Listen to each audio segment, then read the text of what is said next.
তুরস্ক কি ইউরোপের জ্বালানি সংকট সমাধানে নতুন শক্তি হয়ে উঠতে চলেছে?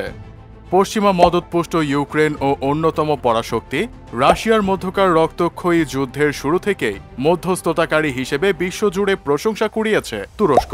তবে এই ভূমিকা নিছক সৌজন্য নয়। এর মাধ্যমে তুরস্ক সম্ভবত নিজেদের উজ্জ্বল ভবিষ্যতের প্রমাণ লিখছে। আবার বিশ্বের প্রভাবশালী দেশগুলো প্রকাশ্যে দুই ভাগ হয়ে গেলেও বেশ বুদ্ধিমত্তার সাথেই সব দিকে সমান সামঞ্জস্য বজায় রেখে চলছেন তুর্কির প্রেসিডেন্ট রিসেপ তাইয়েপ এরদোয়ান। সবশেষ রুশ জ্বালানি রপ্তানি থেকেও অকল্পনীয় সুবিধা পেতে যাচ্ছে তুরস্ক। মূলত ইউরোপে জ্বালানি সংকট নিরসনে ভূমিকা রাখতে যাচ্ছে তুরস্ক। প্রায় 2 বছর আগে এমন ঘোষণা দিয়েছিল দেশটি। মস্কোর প্রস্তাবের পর অনেকটাই নিশ্চিত ছিল যে খুব দ্রুতই রাশিয়ার গ্যাস সরবরাহের নিয়ন্ত্রণ নিতে যাচ্ছে আঙ্কারা। এর ফলে সম্ভাবনা জন্ম নিয়েছিল যে ইউরোপ সহ অন্যান্য দেশে রাশিয়ার গ্যাস সরবরাহের কেন্দ্র হিসেবে পরিণত হবে তুরস্ক।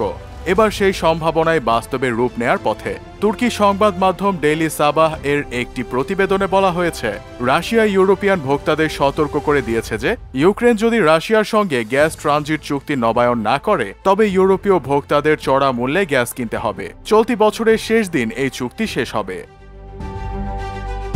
এদিকে চলমান যুদ্ধের মধ্যে গ্যাস ট্রানজিট চুক্তি নবায়ন করার কোনো পরিকল্পনা নেই বলে জানিয়েছে ইউক্রেন। এমনটা হলে রুশ গ্যাস রপ্তানির অন্যতম ট্রানজিট হয়ে উঠতে পারে তুরস্ক, এমনটা জানিয়েছে ক্রেমলিনের মুখপাত্র দিমিত্রি পেসকভ।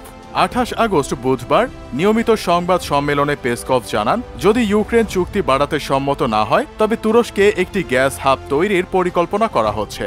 এরই মধ্যে এই সংক্রান্ত কার্যক্রম অগ্রগতির দিকে আছে বলেও জানান তিনি।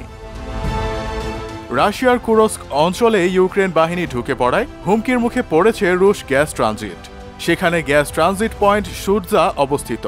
ফলে হামলায় ক্ষতিগ্রস্ত হলে ইউরোপে গ্যাস রপ্তানি সাময়িকভাবে বন্ধ হয়ে যেতে পারে। পেসকভ জানান, ইউক্রেন যদি নেতিবাচক কোনো সিদ্ধান্ত নেয় তবে তা ইউরোপীয় ভোক্তাদের জন্য চরম বিপদ ডেকে আনবে, কারণ অন্য বিক্রেতাদের কাছে থেকে জ্বালানি ক্রয়ের জন্য তাদের প্রচুর অর্থ খরচ করতে হবে।